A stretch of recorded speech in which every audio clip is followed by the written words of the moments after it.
तो एपिसोड की शुरुआत में हमें एक जगह सीन दिखाया जाता है जहाँ पर चारों ओर तबाही मची हुई थी। चारों ओर मॉन्स्टर जैसी चीज़ें इंसान को खा रही थी, मार रही थी और इसके बाद हम देखते हैं कि एक माँ अपनी बच्ची को प्रोटेक्ट करते हुए मर जाती है और ये जो डीमन होता है ये उसी बच्ची की ओर आगे बढ़ रहा होता है और उसे मारने वाला ही था।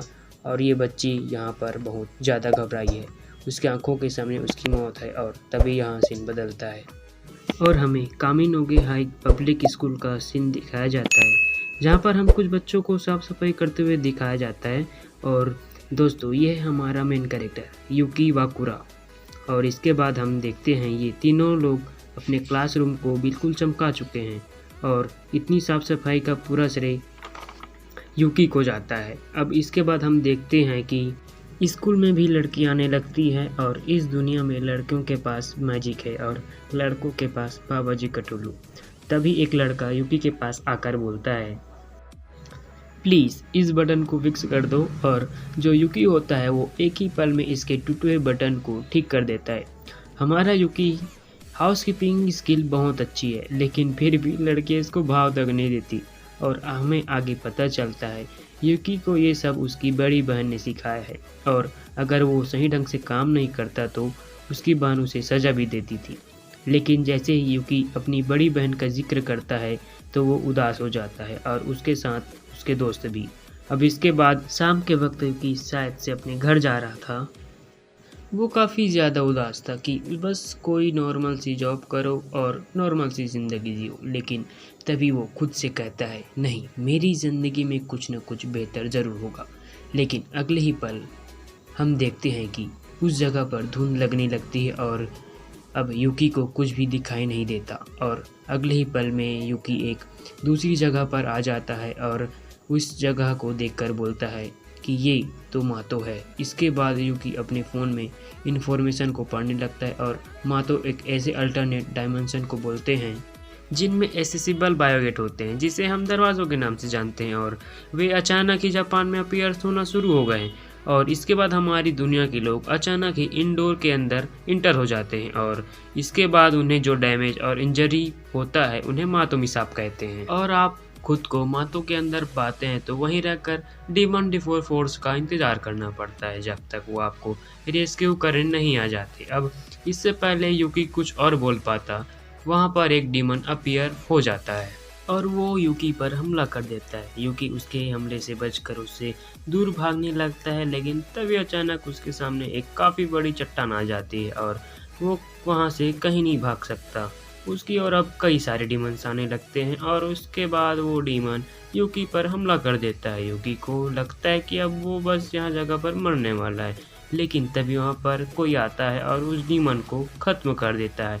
ये एक मॉन्स्टर होता है और इसके ऊपर एक लड़की थी और इसके बाद ये लड़की अपनी तलवार निकालती है और उनको मारने के लिए तैयार हो जाती है। अब इसके बाद इस लड़की का मॉन्स्टर और ये डीमन आपस में फाइट करते हैं जिससे काफ़ी ज़्यादा फोर्स क्रिएट होती है और इसके अगले ही पल में ये लड़की अपनी तलवार से डीमन के 2 टुकड़े कर देती है और इससे वो डीमन जलने लगता है और ऐसे ही वो लड़की एक एक करके सभी डीमन का खात्मा कर देती है। लेकिन तभी वो देखती है कि 2 डीमन मिलकर एक साथ उसके मॉन्स्टर को खत्म कर देता है। सो ये लड़की उसके पास जाकर उन डीमन को मार देती है और इसके बाद यूकी से बोलती है कि अब तुम्हें डरने की कोई ज़रूरत नहीं है, मैं कमांडर क्यूकाउजेन डीमन डिफेंस फोर्स 7 स्क्वाड्रन यहाँ आ चुकी हूँ। लेकिन इसके बाद वहाँ पर और भी कई सारे डीमंस आने लगते हैं लेकिन तभी ये लड़की वहाँ पर मौजूद एक डीमन पर अपना पैर रख के उसे अपना गुलाम बना लेती है और उसके बाद यूकी से बोलती है कि वो भी इसके ऊपर आ जाए। इसके बाद यूकी और लड़की इस डीमन पर बैठकर यहाँ से भागने लगती है और उस चोटी के ऊपर आकर आगे बढ़ने लगते हैं। लेकिन जो वो डीमन थे वो भी उनका पीछा करने लगते हैं लेकिन तभी उन डीमंस को कोई शूट करके मार देता है और इसके बाद उनके पीछे एक गाड़ी होती है और इसी लड़की क्यूका उजैन की मेंबर्स है और ये चारों लड़कियां एक ही स्क्वाड की है। अब इसके बाद क्यूका इन लड़कियों को ये चेक करने के लिए बोलती है कि कहीं इस जगह पर और कोई आदमी तो नहीं।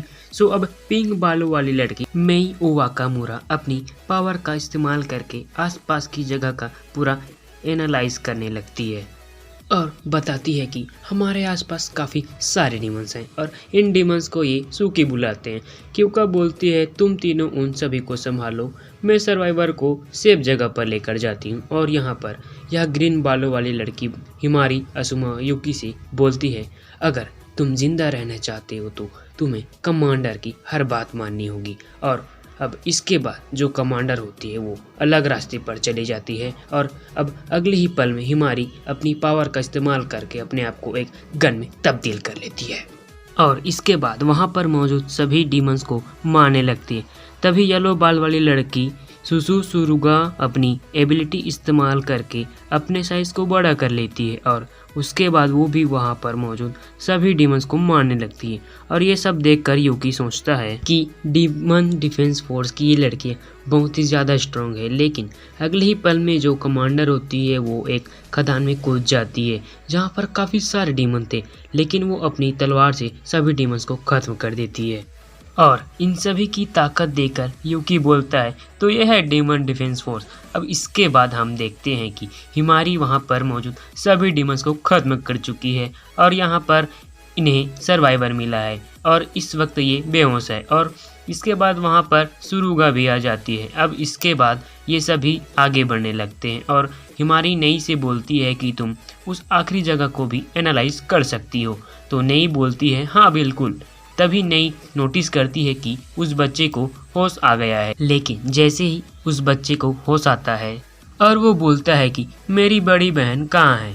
अब इसके बाद जो कमांडर क्यूका उजन होती है वो यूकी को बताने लगती है कि जब भी कोई इंसान इन मातो मिसाब में फंस जाता है तो उन्हें 3 चीज़ों को फॉलो करना चाहिए। पहला, अपनी सांसों को काबू में करके मदद का इंतजार करना। दूसरा, अगर तुम्हारे सामने कोई सूखी आ जाए तो सबसे पहले अपनी सेफ्टी के बारे में सोचो और जितना हो सके उनसे दूर भागो। तीसरा, अपना मुंह बंद रखो। और ये सारी बातें क्यूका ने यूकी को इसलिए बताई क्योंकि यूकी उसे कुछ पूछ रहा था। अब इसके बाद यूकी अपना मुंह बंद कर लेता है, लेकिन तभी अचानक क्यूका रुक जाती है क्योंकि उसे कोई आवाज़ आ रही है। एंड तभी वो देखती है कि एक लड़की की ओर एक डीमन आ रहा था और ये लड़की शायद से उसी बच्चे की बड़ी बहन है। उस लड़की को देखकर यूकी को याद आता है अरे ये तो वही लड़की है जो अपने छोटे भाई के साथ थी। ये दोनों भाई बहन भी यूकी के साथ उस धुंध की वजह से इस डायमेंशन में आ गए होंगे। अब इसके बाद ये बच्ची इस डीमन से बचने के लिए पीछे बैठने लगती है, लेकिन उसी पल वो उस घाटी से नीचे गिर जाती है, लेकिन जमीन से टकराने से पहले ही कमांडर आकर उसे बचा लेती है। लेकिन तभी जिस डीमंस को वो अपना स्लेव बनाए हुए थी उस पर दूसरा डीमन हमला कर देता है और उसे मार देता है। लेकिन वक्त रहते कमांडर यूकी और उस बच्ची के साथ उस सूकी से नीचे उतर गए थे और इसके बाद कमांडर अपनी तलवार का इस्तेमाल करके उस डीमंस को खत्म कर देती है। लेकिन तभी वो देखते हैं वो उस बच्ची के पीछे फिर से सूकी लग जाता है और वो उस बच्ची को मारने वाला था, लेकिन तभी उस बच्ची को यूकी पकड़ लेता है और उसी टाइम पर कमांडर अपनी तलवार से उस सूकी को ख़त्म कर देती है। और इसके बाद एक टेलिस्मान निकालकर अपनी एक टेक्निक का इस्तेमाल करके वहाँ पर मौजूद बाकी के सूकी को दूर फेंक देती है और इस टेक्निक से इनके चारों ओर एक बैरियर बन जाता है। लेकिन ये बैरियर इतना मजबूत नहीं होता। अब क्यूका यहाँ पर सोच रही थी अगर मैं अकेली होती तो मेरे मरने पर भी मुझे कोई ज़्यादा अफसोस नहीं होता, लेकिन इस वक्त मुझे इन दोनों को प्रोटेक्ट करना होगा। लेकिन तभी क्यूका ये भी सोचती है कि उसकी एबिलिटी काफ़ी ज़्यादा कमज़ोर है। पास्ट की एक मेमोरी में हम देखते हैं कि क्यूका अपने ट्रेनिंग कर रही है और बाकी की लड़कियां बोलती है कि हाँ क्यूका काफ़ी ज़्यादा स्ट्रॉन्ग है, लेकिन उसकी एबिलिटी वो कभी भी एक सुप्रीम कमांडर नहीं बन पाएगी। और अब प्रेजेंट में क्यूका बोलती है कि मैं उन सभी को दिखाऊंगी कि मैं एक सुप्रीम कमांडर बन सकती हूँ। इसके बाद वो सोचती है कि मैंने कभी भी इसका इस्तेमाल नहीं किया है किसी आदमी पर, क्योंकि मुझे ऐसा ही लगता था कि ये इनप्रैक्टिकल है, लेकिन मुझे फैसला लेना होगा। इसके बाद क्यूका यूकी के पास आकर उसका नाम पूछती है। यूकी उसे अपना नाम बताता है। इसके बाद क्यूका बोलती है कि यूकी अगर हम सभी यहाँ से बचना चाहते हैं तो इसके लिए तुम्हें कुछ करना होगा। यूकी बोलता है मैं कुछ भी करने के लिए तैयार हूँ। तभी क्यूका बोलती है कि ठीक है, अब तुम मेरे गुलाम बनने वाले हो। क्यूका की बात सुनकर यूकी का एक्सप्रेशन अब इसके बाद क्यूका उस बच्ची से बोलती है कि तुम कुछ वक्त के लिए आंखें बंद करना। इसके बाद वो बच्ची अपने आँख और कान बंद कर लेती है। अब क्यूका यूकी से बोलती है कि अगर तुम्हारी ताकत बढ़ जाएगी तो हम यहाँ से बचकर निकल पाएंगे। और तभी उसी जगह पर बाकी की लड़कियाँ भी आ जाती है।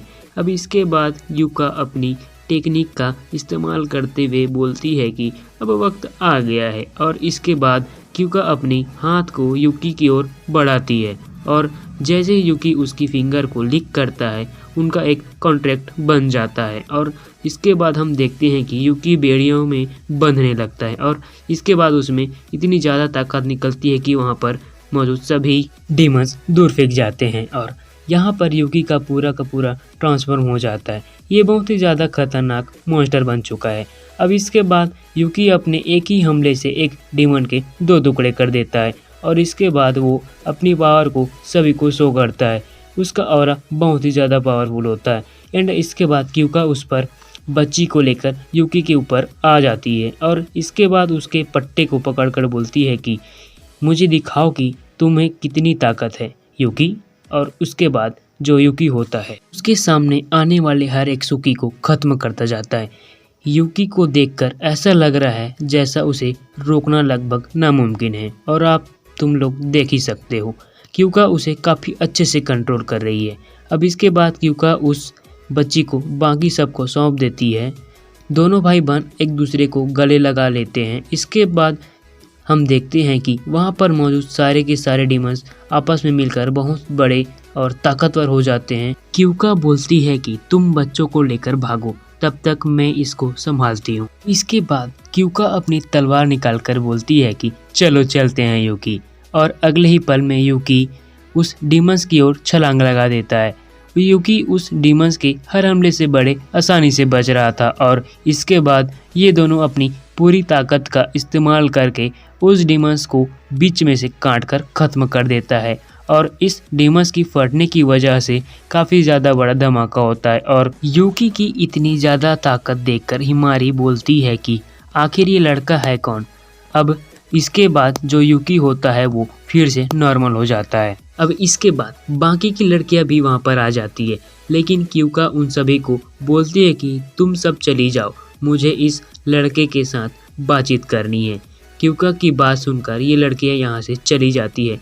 इसके बाद क्यूका यूकी से बोलती है कि तुम काफ़ी ज़्यादा औसम हो, साथ से तुम्हें मेरा परमानेंट गुलाम बन जाना चाहिए, लेकिन इससे पहले हमें थोड़ा सा डिस्कस करना होगा। और इसके बाद जो क्यूका होती है वो यूकी को किस कर लेती है। अब इसके बाद क्यूका बोलती है कि मैं तुम्हारी मास्टर हूँ, इसी वजह से मुझे तुम्हें एक रिवॉर्ड देना चाहिए। और यहाँ पर यूकी सोचता है कि मेरा रिवॉर्ड एक किस है। क्यूका बोलती है कि तुमने बहुत अच्छा काम किया, क्या तुम्हें एक और किस चाहिए। यूकी बोलता है कि नहीं, मैं ठीक हूँ। और इस टाइम पर काफ़ी ज़्यादा हड़बड़ा रहा था और उसकी हड़बड़ाहट से क्यूका की टोपी दूर फेंक जाती है। और इसके बाद यूकी देखता है कि क्यूका शर्मा रही थी। अब इसके बाद जो क्यूका होती है वो यूकी की ओर आगे बढ़ने लगती है। यूकी बोलता है कि आखिर तुम क्या कर रही हो। क्यूका बोलती है मेरी बॉडी अपने आप मूव कर रही है। और इसके बाद वो खुद से काबू खोकर यूकी को किस करने लगती है। भाई साहब ये क्या हो रहा है। यूकी को कुछ समझ नहीं आ रहा था, इसके होश तो उड़ ही चुके थे। और इसी प्यारे से मूवमेंट के साथ इन दोनों की किसिंग चलती रहती है। अब इसके बाद हम इन बाकी की लड़कियों को देखते हैं जो अपनी रिवॉर्ड दे चुके थे। अब इसके बाद क्यूका अपनी टोपी को फिर से उठा लेती है और यूकी सोच रहा था कि मेरी पहले किस, लेकिन तभी क्यूका बोलती है कि अगर एक भी सुकी रियल वर्ल्ड में चला गया तो वो काफ़ी ज़्यादा तबाही मचाएगा। इसी वजह से मेरा सपना है कि मैं डेमन डिफेंस फोर्स की सुप्रीम कमांडर बनूं और सारे के सारे ऐसे वाइल्ड क्रिएचर को ख़त्म कर दूं। और तुम्हारी मदद के साथ मैं ऐसा कर सकती हूँ। इसी वजह से क्या तुम मेरे साथ काम करना चाहोगे यूकी।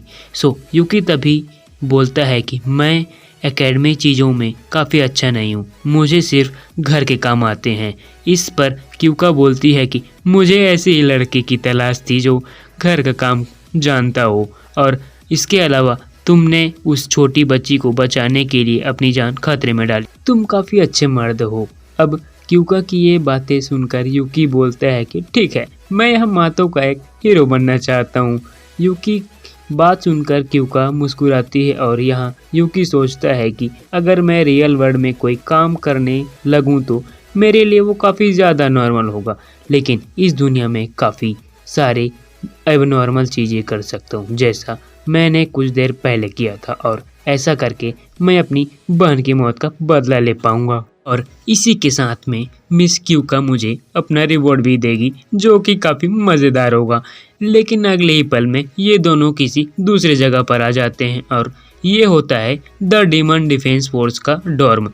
क्यूका यूकी को बताती है कि इसके चारों ओर एक पावरफुल बैरियर है, और इसके बाद क्यूका यूकी से बोलती है कि चलो अंदर चलते हैं। अंदर आते वक्त यूकी सोचता रहता था अब वो भी एक द डीमन डिफेंस फोर्स का एक मेंबर है, और जैसे ही ये दोनों अंदर आते हैं इनका स्वागत करती है ये तीनों लड़कियां, और ये बताती है कि उन्होंने उन बच्चों को उनके पेरेंट्स के पास पहुंचा दिया है। तभी सुरुका पूछती है कि आखिर ये कौन है। क्यूका बताती है यूकी वाकुरा, आज से ये हमारा केयरटेकर है। यूकी कहता है हैं? यूकी को कुछ समझ नहीं आया। क्यूका बताती है कि लड़ाई के वक्त तुम मेरे गुलाम रहोगे और बाकी के टाइम हमारे इस डॉर्म का केयरटेकर। तब सुरुका बोलती है कि मैं हमेशा से लड़कियों वाले स्कूल में पढ़ी हूँ, इस वजह से पहले कभी भी किसी लड़के से अच्छे से इंटरेक्ट नहीं कर पाई, इसमें काफ़ी मज़ा आएगा। नई बोलती है कि हमारे डॉर्म में एक नया पर्सन, यानी कि ये मेरा जूनियर है। अब यहाँ हिमारी बोलती है कि एक आदमी हमारा केयरटेकर, और क्यूका इन लड़कियों के बारे में बताती है कि ये सभी काफ़ी ज़्यादा स्किल्ड हैं और इनका ख्याल कोई भी नॉर्मल पर्सन नहीं रख पाएगा। इसी वजह से तुम अपनी हाउसकीपिंग एक्सपर्टीज के साथ बिल्कुल परफेक्ट फिट हो। जिस पर यूकी पूछता है कि क्या मैं डीमन डिफेंस फोर्स का मेंबर नहीं हूँ। क्यूका बोलती है कि आदमी इसको ज्वाइन नहीं कर सकता। उनकी बात सुनकर बेचारा यूकी उदास हो जाता है। अब इसके बाद जो लड़कियां होती है वो यूकी के साथ बड़ा ही अजीब बिहेव करने लगती है, उससे घर के सारे काम करवाती है। अब यूकी बेचारा परेशान हो जाता है, वो इतना सारा काम कैसे करेगा। तभी नई बोलती है कि तुम चिंता मत करो, मैं तुम्हारी सीनियर हूँ, मैं तुम्हें सपोर्ट करूँगी। यूकी पूछता है कि शुक्रिया, वैसे तुम कितनी साल की हो। नई बोलती है कि 11 साल। एंड तभी हिमारी बोलती है कि वो तुम्हारी सीनियर है तो तुम्हें उसकी हर एक बात माननी होगी। अब इस वजह से बेचारा और भी परेशान हो जाता है। लेकिन तभी क्यूका यूकी से बोलती है कि तुम्हारा मातोस लाइट 7th स्क्वाड्रन में स्वागत है। यूकी बोलता है शुक्रिया। और दोस्तों यहाँ पर हम देखते हैं कि उस ड्राइंग को जो उस छोटे भाई बहन ने बनाई थी, ये मॉन्स्टर हमारा यूकी होता है जो अपने स्लेव फॉर्म में होता है। और ये इसी के साथ हमारा ये एपिसोड एंड हो जाता है। अगर ये वीडियो आपको पसंद आई होगी तो लाइक कीजिए, कमेंट कीजिए एंड सब्सक्राइब कीजिए। मिलते हैं किसी और वीडियो में, तब तक के लिए टाटा बाय बाय सायोनारा।